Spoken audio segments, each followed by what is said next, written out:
स्वागतम स्वागतम। और हालेलुया हालेलुया। तो इसलिए अब हमें अपने लिए प्रार्थना नहीं करना है, क्योंकि हम अपने लिए नहीं जी रहे, हमें दूसरों के लिए करना है। और दूसरों के लिए करेंगे तो ऑटोमेटिकली हमारे लिए परमेश्वर करेंगे। Hallelujah hallelujah. तो दूसरी आवाज क्या थी? क्रूस पर आपस की बातचीत। जब क्रूस पर यीशु मसीह थे तो लोग क्या चर्चा कर रहे थे? आपस की बातचीत के कपड़ों को बांट लिया जाए। आज भी लोग चर्चा करते हैं। हालेलुया। और तीसरा पढ़िएगा यूहन्ना रचित सुसमाचार, उसका इसका 19।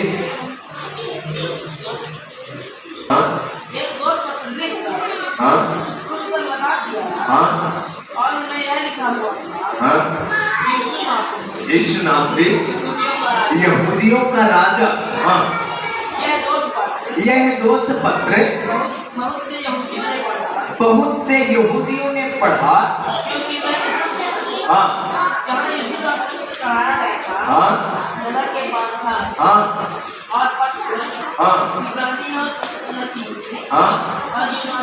और यूनानी में लिखा था। तब यहूदियों के प्रधान महायाजकों ने यहूदियों का राजा मत लिख। अब यहाँ पर लोग क्या कर रहे हैं? पिलातुस को सलाह दे रहे हैं कि यहूदियों का राजा मत लिख। परंतु यह कि उसने कहा मैं यहूदियों का राजा हूँ। ये सही सलाह थी और यही लिखना चाहिए था दोष पत्र में, लेकिन पिलातुस ने गलत बात लिखा था। यही लिखना था कि उसने कहा कि मैं यहूदियों का राजा हूँ। कौन कहा? उसने कहा कि मैं यहूदियों का राजा हूँ, लेकिन पिलातुस ने क्या कहा? यीशु नासरी यहूदियों का राजा। ये लिखवा दिया, लेकिन आगे बात क्या हो रही है? पढ़िए। पिलातुस ने उत्तर दिया, मैंने जो लिख दिया वो लिख दिया। समझ रहे? तीसरी बात क्या थी? जिद की आवाज। तीसरी आवाज जो आई जब प्रभु यीशु मसीह क्रूस पर थे तो लोगों ने जो आवाज दिया, क्रूस के चारों तरफ जो चर्चा थी आवाज की, वो तीसरी आवाज थी जिद की आवाज। पिलातुस ने जिद किया, सलाह नहीं माना। लोगों ने कहा ऐसा नहीं लिखना चाहिए, ऐसा लिखना चाहिए। तो पिलातुस के पास अधिकार था और उसने कहा मैंने जो लिख दिया वो लिख दिया। अब इसमें कोई बदलाव नहीं हो सकता। जिद की आवाज। आज भी जिद की आवाज है कि नहीं? आज भी लोग जिद करते हैं कि नहीं करते? मसीह लोग जिद करते हैं कि नहीं करते? करते हैं ना? करते हैं कि नहीं करते? आप लोग जिद करते हैं कि नहीं करते? करते हैं, है ना? करते हैं। सिंपल सी बात है ना? बाइबल कहती है गाली नहीं देना, तो हम क्या करते हैं? हम सोच सोच के गाली देते हैं, है ना? ये है जिद, ये है जिद। और काफी लोग तो जब गाली देंगे ना, पता है क्या कहेंगे? सबसे पहले वो कहेंगे कि कहा था कि गाली कर दी चाहिए, अब क्या गाली? समझ रहे मेरी बात को? अपनी भाषा में यही कहेंगे। मतलब जानते हैं फिर भी जिद की आत्मा। आज भी मसीह लोगों के अंदर जिद है, आज भी वो जिद करते हैं। बाइबल कुछ कहती है और जानते हैं कि ये काम नहीं करना चाहिए, फिर भी जिद करते हैं। बलवा करना, बाइबल कहती है बलवा करना और भावी कहने वालों के पास जाना, दोनों क्या है? मूर्ति पूजा। समझ रहे हैं? दोनों पाप है। बलवा करना और भावी कहने वालों के पास जाना, दोनों पाप है। किसी से बोल करके आप किसी के सामने जाइए और उनसे कहिए कि आप मेरे लिए भविष्यवाणी करो। समझ रहे हैं मेरी बात को? किसी से बोल करके और आप जाके कहो कि आप मेरे लिए भविष्यवाणी करो, बाइबल के अनुसार ये पाप। कोई आपके लिए भविष्यवाणी कर दे वो अच्छी बात है, कोई आपको बुला के भविष्यवाणी करे आपके लिए, परमेश्वर उसे उकसा रहे हैं कि आपके लिए वो बात करें, आपके लिए बोले, आपको कुछ बताएं, वो अलग बात है, वो परमेश्वर की ओर से है। लेकिन आप जाके पूछें यदि किसी से, तो एक ही बात हुई ना, चाहे आप संसार के लोगों के पास जाके पूछिए और चाहे मसीह लोगों के पास जाके पूछे कि आप मेरे लिए भविष्यवाणी करो, एक ही बात हो गई है। कुछ लोग ऐसा बोलते हैं ना, कुछ लोगों का कुछ गायब हो जाएगा, फिर प्रार्थना करने के लिए नहीं बोलेंगे कि आप प्रार्थना करो कि हमारी वो चीजें मिल जाए, लेकिन कहेंगे आप प्रार्थना करके पता लगाओ, है ना। एक बार एक बहन ने मुझसे कहा, सर मेरा लॉकेट कोई चुरा के ले गया, आप प्रार्थना करके पता लगाओ। तो हमने कहा सिस्टर हम पता लगाने वाले नहीं हैं, पुलिस में रिपोर्ट करो, वो पता लगा, हम पता नहीं लगाते, है ना। काफी लोग ऐसे ही बोलेंगे, है ना, नहीं करना, कभी भी ऐसा नहीं करना।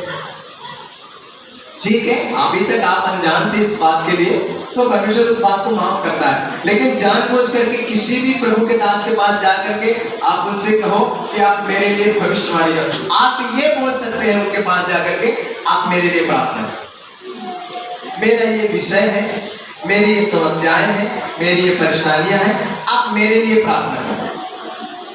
और जब वो आपके लिए प्रार्थना करेंगे तो परमेश्वर उनसे कुछ बात करेंगे तो ऑटोमेटिक आपको बताएंगे।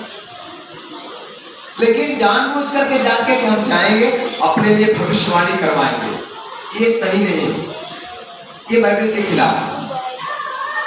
समझ रहे हैं ना इस बात को? कभी ऐसा नहीं करना। कोई आपको बुला करके आपके लिए भविष्यवाणी करे, अच्छा,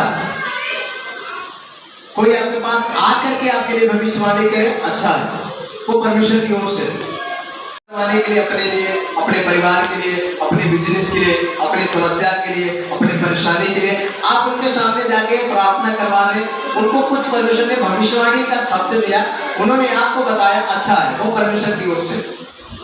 लेकिन आप इस मनसा से मत जाइए कि मैं जाऊंगा और अपने लिए भविष्यवाणी करवाऊंगा, उनसे मैं पूछूंगा कि आप मेरे लिए भविष्यवाणी करो, आप मेरे लिए प्रार्थना करके ये बताओ कि ऐसा होगा कि नहीं होगा। ये नहीं पूछना, समझ रहे हैं ना, ये बाइबल के खिलाफ। मैं भी नहीं जानता था, ये पता तब चलता है जब आप परमेश्वर के साथ उन सारी चीजों को आप तालमेल करेंगे, जब बैठेंगे तब। आप सोचिए कि बात तो एक ही हुई ना, चाहे संसार के भविष्यवाणी कहने वाले के पास जाके पूछो, चाहे परमेश्वर के लोगों के पास जाके आप भविष्यवाणी कहने वाले से पूछो, बात तो एक ही है। और बाइबल में ये नहीं लिखा है कि संसार के भविष्यवक्ता या बाइबल के भविष्यवक्ता, सिर्फ भविष्यवक्ता लिखा है कि भावी कहने वालों के पास जाकर के पूछताछ करना और बलवा करना दोनों एक समान है और दोनों पाप है। समझ रहे हैं? शाऊल ने क्या किया था पता है? शाऊल ने कहा मेरे लिए किसको बुला? सामुएल को बुला, और वो आकर के मेरे लिए भविष्यवाणी करेगा। सामुएल की आत्मा को बुलवाया और वहीं पर ये बात कही गई है, और उसको ये बात पता थी कि ये पाप है, लेकिन फिर भी उसने किया। आज कई चीजें लोगों को पता रहती है, तब भी लोग करते हैं। जिद की आत्मा, जिद करना, हम ऐसा करेंगे। पति कोई बात पत्नी को कहेगा, नहीं माने, उसको लगता है हमारी निसर्ती हो जाए, हमारी इंसल्ट हो जाए, है ना। क्योंकि कुछ कुछ घरों में पत्नी लोग पति है और पति लोग पत्नी है कि नहीं है? कुछ कुछ घरों में ऐसा ही चलता है ना। सारा मलिकाना साहब का रहता है, सारा कुछ लोग वो बेचारे परेशान रहते हैं। अच्छा है, पत्नी घर की मलकिन है, लेकिन इतना भी मलिकाना नहीं दे देना है कि वो फिर आज्ञा चलाने लगे। उसकी भी एक सीमा है, उसकी भी एक लिमिट है ना। जिद की आत्मा, हम करेंगे तो यही करेंगे, हम लेंगे तो यही लेंगे। आज इन दिनों में तो फोन का जमाना है ना, तो कुछ पत्री लोग कहेंगे हमें चाहिए तो EMI ही चाहिए, हम ओप्पो नहीं लेंगे, हमें वही चाहिए। अब उनको ये पता नहीं है कि हमारे पति के पास पैसा है इतना कि नहीं, उन्हें ओप्पो नहीं चाहिए, EMI ही चाहिए। अब पति बेचारा कह रहा है ठीक है अभी यही चला लो, बाद में होगा तो हम खरीद देंगे। नहीं, अभी चाहिए। सबके पास है, हमारे सहेलियों के पास है, हमारे जितने भी रिश्तेदार हैं उनके पास है, उनके पास तो हमारे से कम पैसा है तभी उनके पास है। देखो बढ़िया बढ़िया फोन लिए रहते हैं, हम भी लेंगे। कभी नहीं करना, प्यार से जो भी चीजें हैं प्रेम से, कभी नहीं करना। हमें इस बात को समझना है। अच्छी बात है फोन लेना, फोन खरीदना, अच्छी बात है। मेरे पास एक फोन है, सबसे सस्ता वाला हम रखते हैं, और वो भी नए फोन खरीदने वाला नहीं था, जबरदस्ती मेरे भांजियों ने खरीदवाया। यहाँ ये लोग बैठे हैं, जबरदस्ती इन्होंने कहा मामा हम पैसा दे रहे हैं खरीद लो, तब हमने खरीदा। मेरे पास एक फोन था, पुराना फोन किसी ने मुझे गिफ्ट किया था, वही हम चलाते थे। जब हम दुकान में गए फोन खरीदने के लिए तो दुकान वाले से कहे कि अब जिनको हम साथ में लेके गए तो वो माने जाने आदमी थे, वहां से कम 2500 फोन खरीदवाए। हमारा विनोद भाई, हम उनको बहुत अच्छे से पहचानते हैं। दुकान वाले को लगा कि सेठ एक मुर्गा लेके आ गया, उनको पता नहीं मुर्गा नहीं मुर्गी है, इससे कुछ मिलने वाला नहीं है। तो जब मैं दुकान के अंदर गया तो उन्होंने कहा हाँ सर बताइए कौन सा वाला फोन चाहिए। हमने कहा आपके दुकान में सबसे सस्ता वाला फोन कौन सा है? क्या बात करते हैं, हमने कहा हम सही बात कर रहे हैं, सबसे सस्ता वाला फोन हमने दिखाओ। तो उसने एक रेडमी का दिखाया और एक वीवो का दिखाया। तो रेडमी और वीवो दोनों 9,500 में थे, दोनों का रेट सेम था, रेडमी का भी वीवो का भी। और उसने कहा इससे कम का मेरी दुकान में नहीं है, फिर आप कहीं दूसरी जगह ले सकते हैं। हमने कहा इसी को दे दो। एक ही फोन मैंने देखा, सही बात है ना, सुनिए। एक ही फोन मैंने देखा, उसी को ले, क्या उसको पसंद करना है, काम तो करेगा, चला गया 2 साल हो गए, चला गया। कभी भी किसी चीज के लिए लस्ट नहीं होना है, कभी भी उसके लिए झगड़ा नहीं करना है, प्रेम से। कुछ बहनें साड़ी के लिए झगड़ा करेंगे, यही वाली साड़ी मुझे चाहिए। वो पहन के आई थी ना, इतना सुंदर लग रही थी, मैं भी पहनूंगी सुंदर लगूंगी, पता नहीं सुंदर लगूंगी नहीं लगूंगी। अरे उसको देख के क्यों परेशान हो, शायद पति के पास उतना पैसा है कि नहीं है, वही वाली साड़ी चाहिए, दूसरी नहीं चाहिए। कभी नहीं करना है, नहीं करना। संतोष सहित भक्ति बड़ी कमाई। हालेलुया।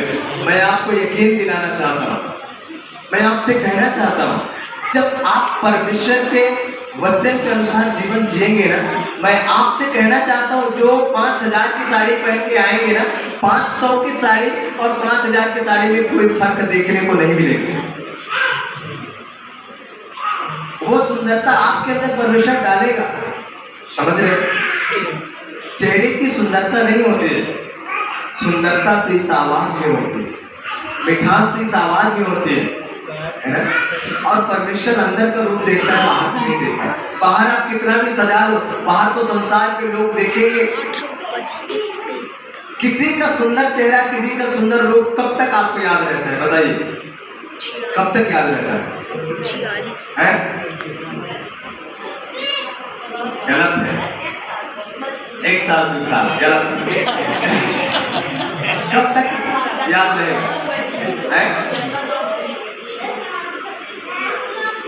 किसी को पता है? किसी व्यक्ति का, किसी स्त्री या पुरुष का सुंदर चेहरा आपने देखा, आपको अच्छा लगा, कब तक आपको याद रहेगा? 6 से 7 1 महीने?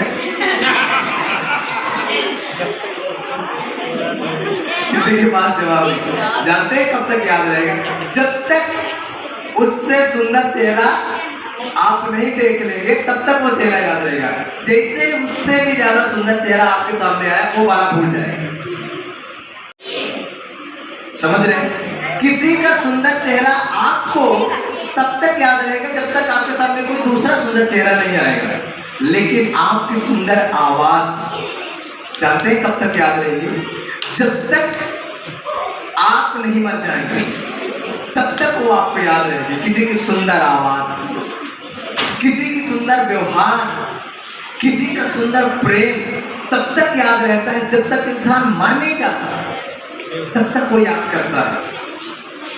आप किसी के घर जाइए और कोई व्यक्ति आकर के घर से बाहर आए, आप उसके घर में पहुंचिए, तुरंत आए, आपका झोला पकड़ ले, भले ही झोला में कोई वजन नहीं है, एक ही सेट कपड़ा है, अब वो आएगा, आपका झोला पकड़ेगा, लाइए मुझे दीजिए ना, मैं आपका झोला लेके चलूंगा।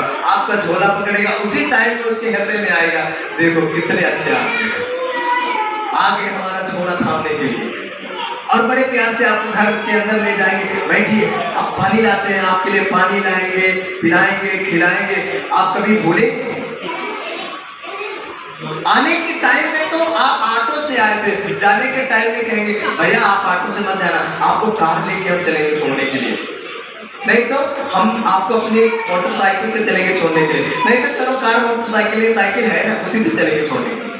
तो आप कभी भी नहीं भूल पाएंगे। आप घर में जाके चर्चा करेंगे, बहुत अच्छे आदमी थे, बहुत बढ़िया आदमी थे, हम जैसे ही द्वारे पहुंचे तो छोरा तान अल्लाह के भीतरे अब बढ़िया बढ़िया खवाएं पियाएं और द्वारा पे पहुंचो। कभी आप नहीं भूल पाएंगे ये बात। इसलिए आप ये चीज हमेशा याद रखें, आपका चेहरा सुंदर है कि नहीं है वो बात की बात है, आपकी आवाज सुरीली है, आपके हृदय में प्रेम है कि नहीं। समझ रहे हैं? मैंने एक बात कहा था, किसी को याद है? किसी को याद है? नहीं याद? जिंदगी ऐसे जियो। अब किसी को याद आया? आया आया है ना? फिर से बोलने की जरूरत है? ओके। एक अच्छे महान संत थे और उन्होंने इस बात को कहा था कि जिंदगी ऐसे जियो कि जहां आप रहो वहां लोग आपको क्या करें? प्यार, है ना? लोगों को ये ना लगे कि यहाँ से यही कहो, है ना? कुछ कुछ लोगों का इतना ज्यादा प्रेम होता है लोगों से कि बगल वाला सोचता है कि कब यहाँ से जाएंगे, कब हमका स्वतंत्रता मिली, है ना? ऐसा प्रेम नहीं है।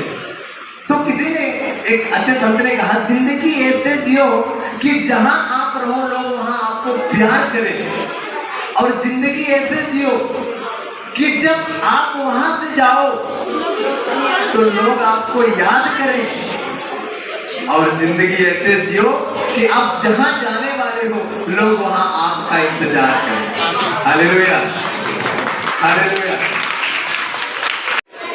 लोगों को ये होना चाहिए, कह रहे फलाने अमल ना, है ना? उनके अंदर ये बात होनी चाहिए कि फलाने अमल ना,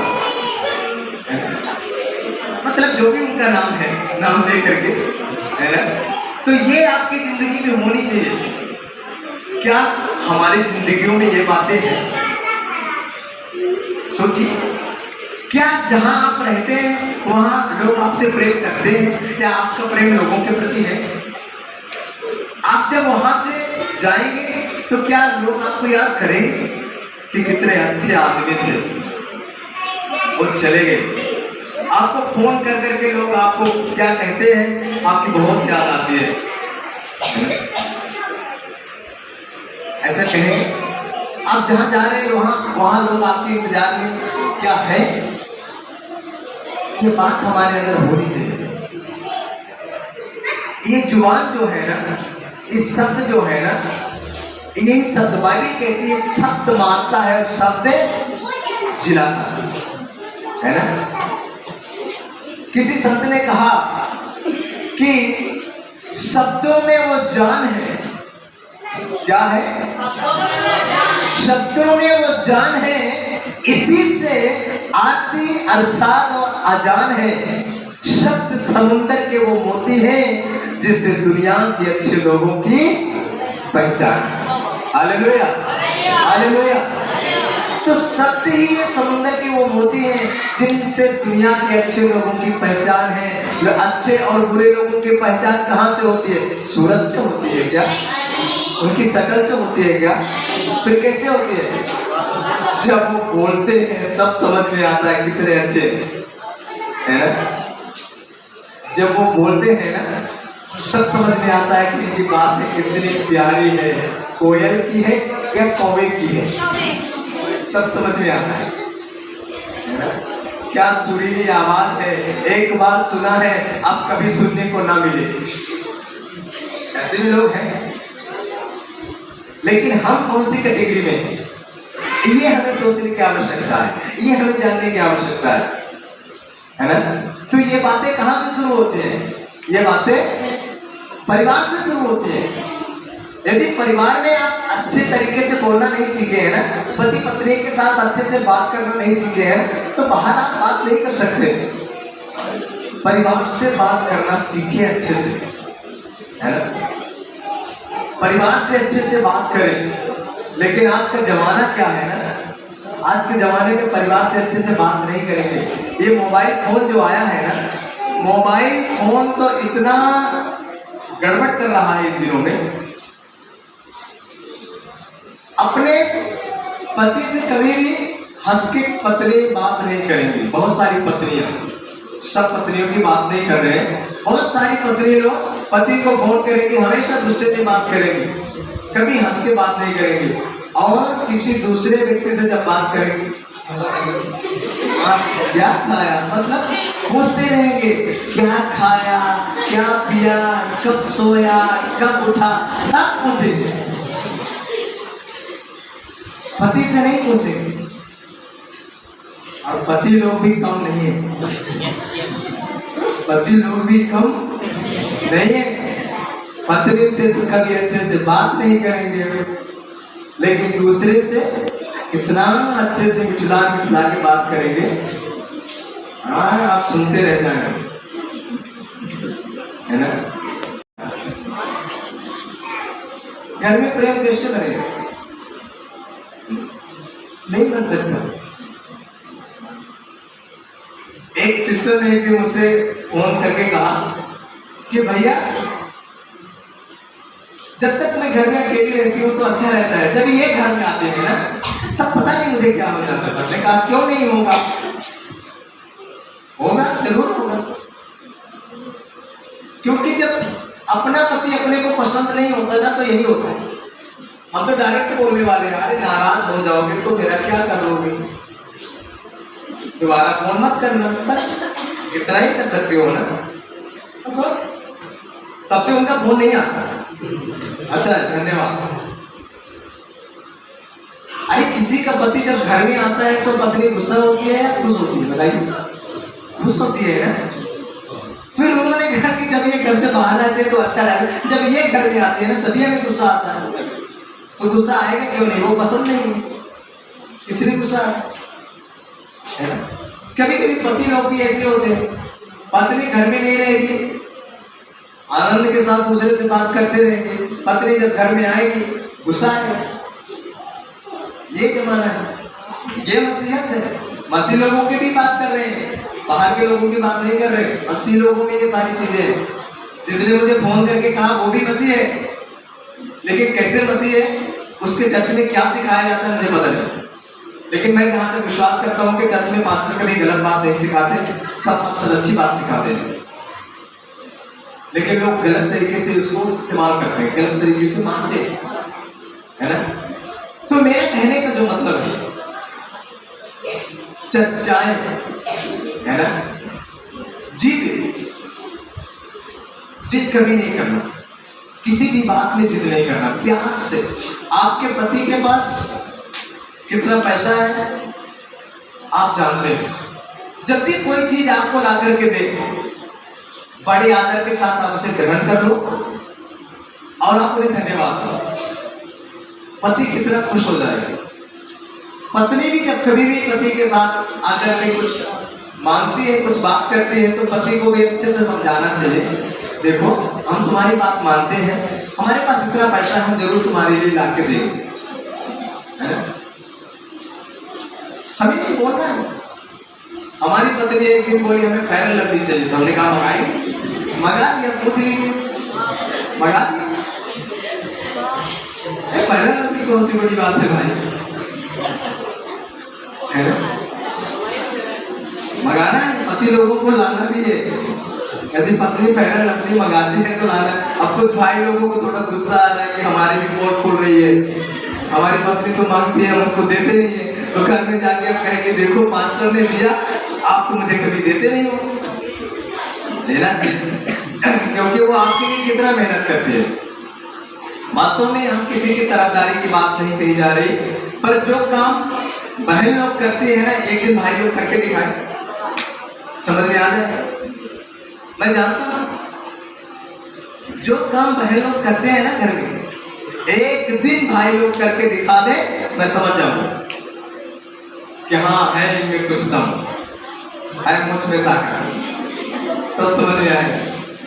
सारा दिन आपके बच्चों के लिए खाना बनाना, कपड़ा धोना, स्कूल के लिए तैयार करना, आपके लिए खाना बनाना, आपकी परवरिश करना। आपका हाथ पैर जब दर्द करे तो कभी कभी हाथ पैर भी दबाना है, कौन करता है।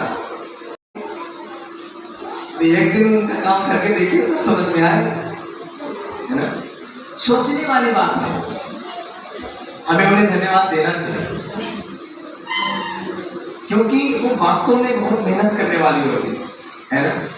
जिद नहीं करना चाहिए किसी बात के लिए, कह रहे वो तो पत्नी है ना, हम क्यों उसे धन्यवाद दें, अरे वो तो इसीलिए आई है, वो यही काम करेगी। पत्नी है, नौकरानी नहीं है, समझ रहे हैं मेरी बात को। पत्नी है तो नौकरानी नहीं। इसलिए कभी कभी उसको भी प्रेम करना है, उसको भी कहना है अब तुम ये काम बंद करो, तुम थक गई हो, है ना, बोलना है। तो ये क्या था, तीसरी बात थी। अभी चौथी बात हम देखेंगे, पढ़िएगा लूका रचित सुसमाचार उसका 23 अध्याय उसका 40 वचन। हाँ, लूका 23 का 40। हाँ, इस पर दूसरे चोर, दो चोर थे ना, इस पर एक चोर ने क्या किया, यीशु मसीह से कहा यदि तू मसीह है अपने आप को भी बचा ले और मुझे भी बचा। लेकिन दूसरे व्यक्ति ने क्या कहा, दूसरे चोर ने कहा क्या तू परमेश्वर से भी नहीं डरता। हाँ, आगे, तू भी तो वही दंड पा रहा है। हाँ, और हम तो न्यायानुसार दंड पा रहे हैं, हम तो इस लायक ही हैं कि हमें ये दंड मिलना चाहिए। हाँ, क्योंकि हम अपने कामों का ठीक फल पा रहे हैं, क्योंकि हम अपने कामों का ठीक फल पा रहे हैं। हाँ, इसने कोई अनुचित काम नहीं किया, परंतु इसने कोई भी अनुचित काम नहीं किया जो इसको दंड मिल रहा है। हालेलुया। अब आप मुझे बताइए, जब भी ये बात प्रभु यीशु मसीह ने सुना होगा तो प्रभु यीशु मसीह कितना आनंदित हुए होंगे, कितना खुश हुए होंगे कि चलो भले ही सारी जिंदगी इसने चोरी किया, लेकिन आज ये ईमानदारी के साथ बात कर रहा है कि हमने जो दंड होगा, हम जो दंड पा रहे हैं ये तो न्यायानुसार पा रहे हैं, ये मुझे मिलना चाहिए, लेकिन इसको जो मिल रहा है ना, ये अन्याय, ये न्याय नहीं है। हम और आप जब परमेश्वर के सामने ईमानदारी की बात करते हैं, जब परमेश्वर के सामने पवित्रता की बात करते हैं, तो परमेश्वर कितना खुश हो जाते होंगे, कितना आनंदित हो जाते होंगे, और उस समय कहते होंगे वाह मेरा बेटा, वाह मेरी बेटी। उस समय प्रभु यीशु मसीह उसकी बातों में खुश होकर के, और क्या कहा जब उसने कहा हे प्रभु जब दूसरी बात तो यहाँ आना, मेरी स्तुति रखना, तो प्रभु ने कहा आज ही तू मेरे साथ स्वर्ग लोक में होगा। Hallelujah, hallelujah, hallelujah, hallelujah. हमें ये बात समझना, जब भी हम परमेश्वर के प्रति बात करते हैं, जब हम ईमानदारी की बातें करते हैं, जब हम वचन के अनुसार बातें करते हैं, तो परमेश्वर कितना आनंदित हो जाते हैं, कितना खुश हो जाते हैं। तो चौथी जो वहां पर बात चल रही थी, चौथी जो चर्चा थी, वो था परमेश्वर का डर। हालेलुया।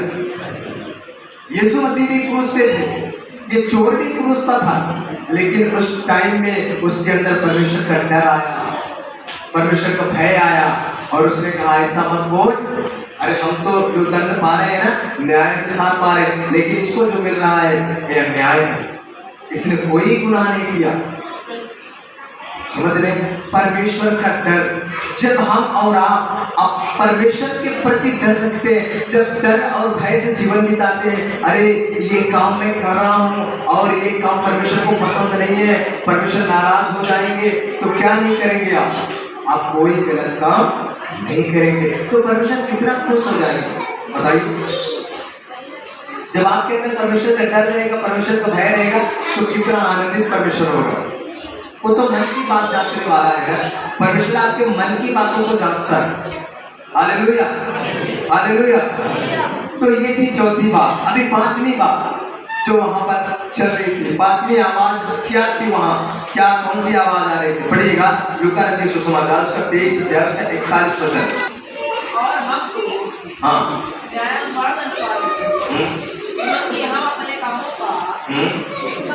ठीक फल पा रहे हैं, पर इसने कोई अनुचित काम नहीं किया। तब उसने कहा, हे यीशु, जब तू अपने राज्य में आना, तब मेरी स्तुति लेना। हालेलुया। पश्चाताप की आवाज, वो पश्चाताप कर रहा है कि हम तो जो दंड पा रहे हैं न्याय अनुसार पा रहे हैं, पर ये जो पा रहा है ये गलत है। और उसने पश्चाताप किया और उसने कहा, हे प्रभु, हे यीशु, जब तू दूसरी बार अपने राज्य में आना तो मेरी स्तुति रखना। उसने पश्चाताप किया। हालेलुया। आज हमारे और आपके जीवन में क्या पश्चाताप है?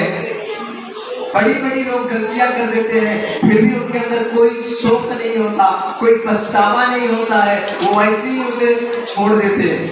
कोई पश्चाताप नहीं है, कोई पश्चाताप उनके अंदर है ही नहीं। गलतियां करेंगे, कोई पश्चाताप नहीं रहता। कभी कभी तो खुद गलती करेंगे, दोष दूसरों पर लगाएंगे, घर परिवार में कुछ बिगड़ जाएगा तो पति पत्नी के ऊपर दोष लगाएगा, पत्नी पति के ऊपर दोष लगाएगा, पति कहेगा ये सब तेरी वजह से हुआ, तुमको कहा था तुम ऐसा नहीं करना, तुमने किया। तो पत्नी भी यही कहेगी, तुम कौन से कम हो, ठीक है आपने तो एक बात किया, तुम भी तो करते हो इसी में पश्चाताप नहीं है, सही नहीं सकते किसी की बात। थोड़ी सी गलती हो गई, थोड़ा कुछ नुकसान हो गया, तो क्या नहीं करना, करके हमें झगड़ा नहीं करना है, कभी नहीं करना चाहिए। हमें सोचना है चलो कोई बात नहीं है ना, ये नुकसान हो गया, झगड़ा करने से तो बनने वाला नहीं। बनता है झगड़ा करने से? क्या नहीं बनता। एक बार हमारी पत्नी मीसा, उन्होंने एक बोतल था, उसमें सरसों का तेल था, उनके हाथ से कैसे गिरा सरसों का तेल जमीन में पूरा। उनको ये डर हो गया आप उसको बोलेंगे, तो हमारे पास जाकर के और बड़े धीरे से तेल लड़ाएगा, कोई बात नहीं, दूसरा खरीद लेंगे। अरे गिर गया, जो नुकसान हो गया, अब उसके लिए क्या करेंगे? लड़ाई करेंगे, झगड़ा करेंगे। अरे नुकसान हो गया तो हो गया, दूसरा खरीद लेंगे, हो गया। अरे झगड़ा करने से तो और भी ज्यादा नुकसान होगा ना, आत्मिक नुकसान होगा। अरे शैतान यही चाहता है, कोई छोटा छोटा नुकसान घर में इसीलिए होता है ताकि झगड़ा, और समझना है शैतान किस बात को। इसीलिए आज मसीह लोगों के घरों में आशीष से नहीं है, छोटी छोटी बात में झगड़ते रहते हैं, तू मैं, तू मैं चलता रहता है, दूसरा चलता रहता है। एक परिवार को हम जानते हैं, दोनों पति पत्नी धोखा थे, तो दोनों पति पत्नी डॉक्टर थे, सारा दिन ड्यूटी में रहते थे, रात को घर आते थे।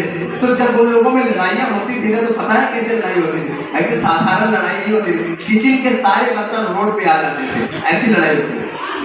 पति पहुंचेगा, मारे पीटेंगे नहीं एक दूसरे को, पति पहुंचेगा एक बर्तन लेके रोड पे फेंकेगा, पत्नी पहुंचेगी तू फेंकता है ले मैं भी फेंकता, फिर दोनों सारे बर्तन रोड पे फेंकेंगे, फिर दोनों का गुस्सा जब शांत होगा उठा के लाएंगे फिर किचन में। ये है घरों का हाल। एक ऐसा परिवार था, और एक दूसरे परिवार की बात बता रहे हैं, ये सच्ची घटना बता रहे हैं, कोई कहानी नहीं है। एक दूसरा परिवार ऐसे ही था। होता क्या था उन परिवारों में, झगड़ा जब चलता था ना, तो एक दूसरे की हंसी जो है इतना जोर से हंसते थे कि पड़ोस वाले भी सुनते थे। तो एक दिन एक पड़ोसी आकर के और इनसे पूछा, दोनों पति पत्नी उस दिन घर में थे, तो उसने कहा आप एक बात बताइए, आपके घर में हमें कभी कभी बहुत ज्यादा हंसी सुनाई देती है, तो कभी कभी पति की हंसी सुनाई देती है, तो कभी कभी पत्नी की हंसी जोर से सुनाई देती है, क्या कारण है कि आप लोग इस प्रकार से इतना जोर से हंसते हैं? तो पता है उन्होंने क्या बताया? पत्नी ने बताया कि हम इसलिए हंसते हैं, जब हम दोनों में लड़ाई होती है ना, तो जब हम किचन में रहते हैं ना, तो किचन में जो भी हमारे हाथ में आएगा, कटोरी कलछुल जो भी आएगा, हम इनको मारेंगे, और जब निशाना लग जाएगा तो हम जोर से हंसते हैं। और यदि हमारा निशाना चूक गया तो वो चीज इनके पास पहुंच जाती है, और फिर ये उधर से मारेंगे, तो जब इनका निशाना लग जाएगा तो ये जोर से हंसेंगे। ये हमारे अंदर चलता है।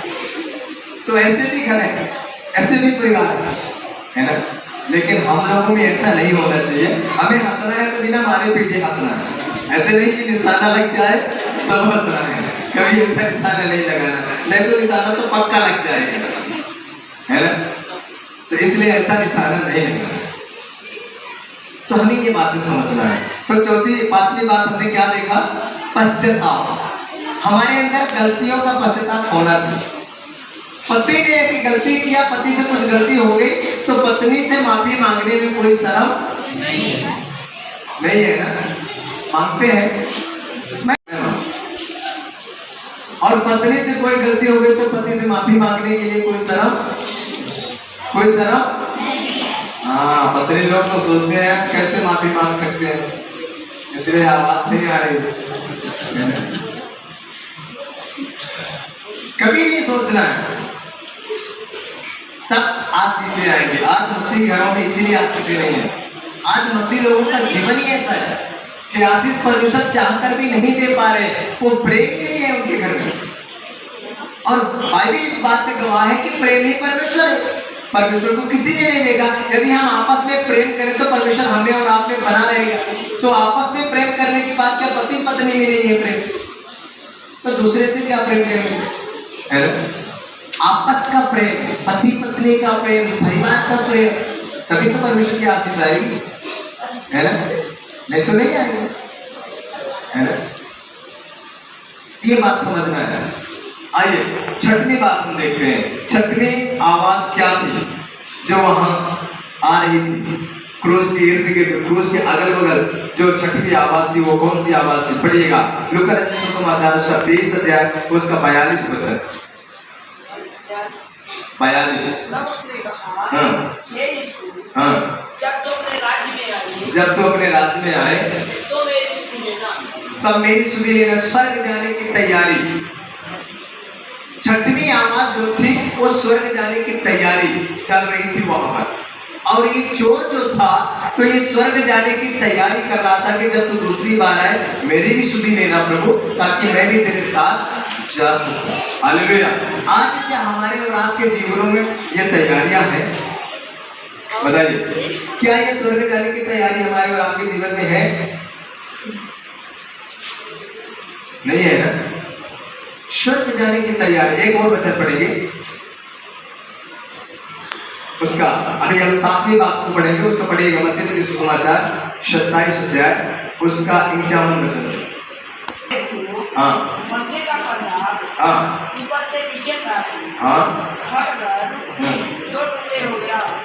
दो टुकड़े हो गया। और धरती डोल गई हाँ और चट्टानें काट गई हाँ, और कपड़े खुल गई कपड़े खुल गई। और सूर्य में बड़े लोग हो गए हाँ बहुत से सब जीव हुए हाँ, और उसके गिरने के बाद एक मिनट, आप कौन सा पढ़ रहे हैं? 27 निचावन। हाँ, फिर से पढ़े निचावन से। और देखो मंदिर का पर्दा मंदिर का पर्दा ऊपर से नीचे तक फट कर दो टुकड़े हो गया। जब यीशु मसीह का प्राण क्रूस पे छूटा था तो मंदिर का पर्दा क्या हुआ था? दो भाग हो गया था, वो फट गया था। और धरती डोल गई हाँ और चट्टानें कड़क गई हाँ, और कपड़े खुल गई कपड़े खुल गए और सोए हुए पवित्र लोग सोए हुए पवित्र लोग बहुत से सजीव थे हाँ और उसके हाँ उठने के बाद हाँ, वे कपड़ों में से निकल कर पवित्र नगर में गए और बहुतों को दिखाई दिए। दिखाई दिए। और आगे तब सूबेदार और जो उसके साथ हाँ यीशु को पहरा दे रहे थे हाँ जो कुछ हुआ था उसे देखकर हाँ बदल गया हाँ और कहा हाँ, सचमुच यह परमेश्वर का पुत्र था। हालेलुया। गवाही वो कहने लगे, लोगों से एक दूसरे से गवाही देने लगे कि सचमुच में ये क्या था, परमेश्वर का। जो सातवीं आवाज वहां सुनाई दे रही थी वो थी गवाही की आवाज। लोग कह रहे थे, जब वहां पर अंधेरा छा गया, पर्दा फट गया, हिंडोल आ गया, मेवे हिलने लगे, पृथ्वी डोलने लगी, चट्टानें तड़क गई, तब यहाँ पर लोगों ने गवाही दिया कि सचमुच में ये कौन था, परमेश्वर का पुत्र था। हालेलुया। गवाही, और ये गवाही आज भी चलती है। बाइबल इस बात का गवाह है। प्रेरितों की पुस्तक उसका पहला अध्याय उसका 8 वचन पढ़ देंगे। परंतु जब पवित्र आत्मा तुम पर आएगा तब तुम सामर्थ पाओगे और यरूशलेम और सारी यहूदिया और सामरिया में और पृथ्वी के छोर तक मेरे गवाह बन जाओगे। हालेलुया। ताली बजा के परमेश्वर को धन्यवाद। परमेश्वर का वचन इस प्रकार से कहते हैं, जब पवित्र आत्मा तुम पर आएगा तब तुम क्या पाओगे? सामर्थ पाओगे। और वो सामर्थ जो आप पाओगे उस सामर्थ से क्या करोगे आप? जो सामर्थ आपके अंदर आएगा उस सामर्थ से क्या करेंगे आप? हैं? क्या करेंगे? ताकत लेकर के पत्नी लोग पति को मारेंगे, क्या करेंगे?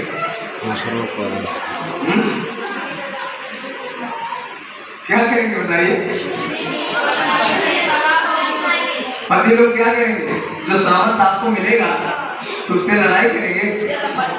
अरे मुझे पवित्र आत्मा का सामर्थ मिला है, तुमको पता नहीं है, हम अन्य भाषा में बात करते हैं,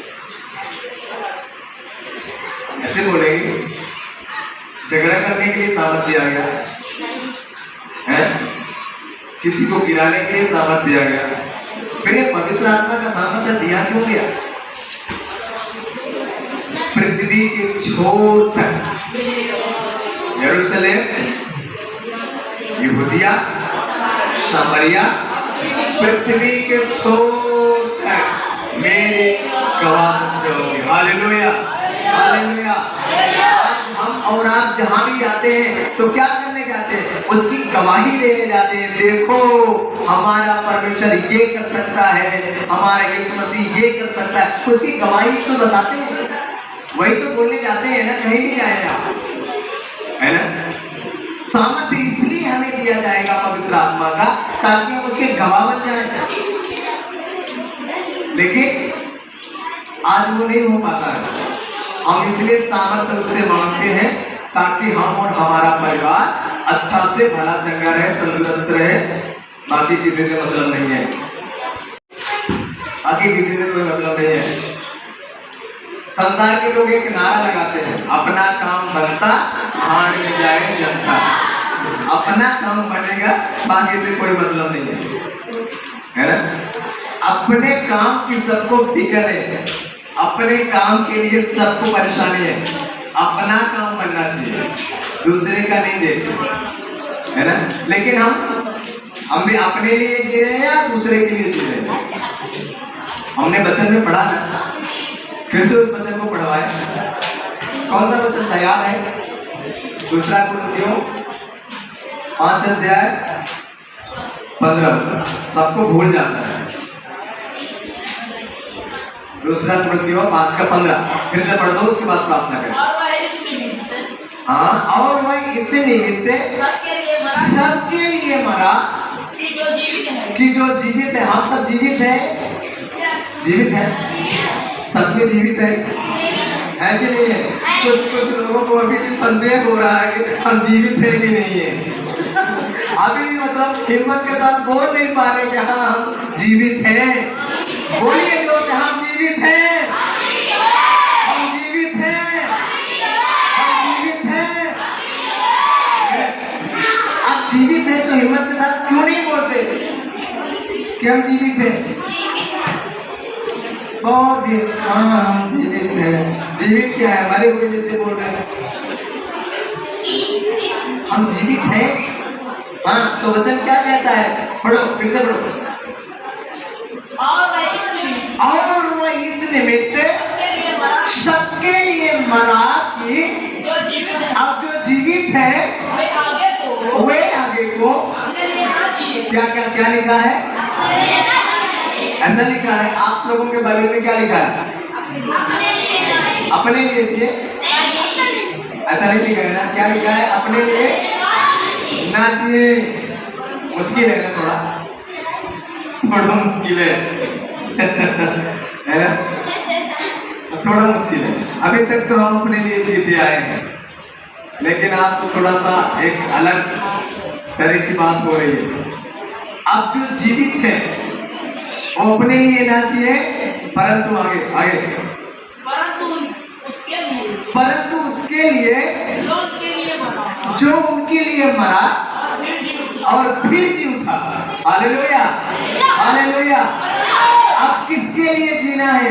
उसके लिए जो आपके लिए मरा, आपके लिए मरा, आपके लिए मरा, मेरे लिए मरा और फिर जी उठा, है ना। फिर जी उठा। अब हम किसके लिए जिएंगे? उसके लिए, है ना। इसीलिए वचन कहता है कि मेरा सब कुछ उसे दिया गया और उसका सब कुछ हमें दिया गया।